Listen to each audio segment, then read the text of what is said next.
ആ ജാതി പ്രസ്ഥാനങ്ങളുടെ ആഭിമുഖ്യത്തിൽ സംഘടിക്കപ്പെടുന്ന വിവാഹങ്ങൾ നമ്മുടെ മതേതര സമൂഹത്തിൻ്റെ സൃഷ്ടിക്ക് വേണ്ടിയുള്ള പ്രവർത്തനത്തിന് പ്രധാന തടസ്സം സൃഷ്ടിക്കുന്നതാണ്. അതുകൊണ്ട് മാരേജ് ബ്യൂറോ നവോത്ഥാന മൂല്യങ്ങളിൽ കൂടി അടിസ്ഥാനമാക്കി മുന്നോട്ട് പോകണം. നാരായണ ഗുരുവിൻ്റെ പ്രാർത്ഥനയോടെയാണ് നമ്മളിത് ആരംഭിച്ചത്. ഗുരുപ്രസ്ഥാനം സമൂഹത്തിന് സംഭാവന ചെയ്തിട്ടുള്ള സാമൂഹ്യ നന്മകളും നേട്ടങ്ങളും നിലനിർത്തിക്കൊണ്ട് മുന്നോട്ട് പോകാൻ സാധിക്കട്ടെ. ഇന്ന് തൃശ്ശൂരിൽ എൻ്റെ മണ്ഡലത്തിൽ വെച്ചാണ് പട്ടയമേള. മന്ത്രി അവിടെ വെയിറ്റ് ചെയ്യുകയാണ്.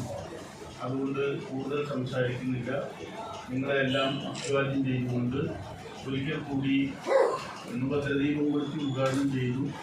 വാക്കാലും പറഞ്ഞു. ഒരിക്കൽ കൂടി നിങ്ങളെല്ലാം ഈ കേരളത്തിൻ്റെ സാംസ്കാരിക പ്രസ്ഥാനത്തിൻ്റെ ആശംസകൾ അറിയിച്ചുകൊണ്ട് ഞാൻ അവസാനിക്കുന്നു.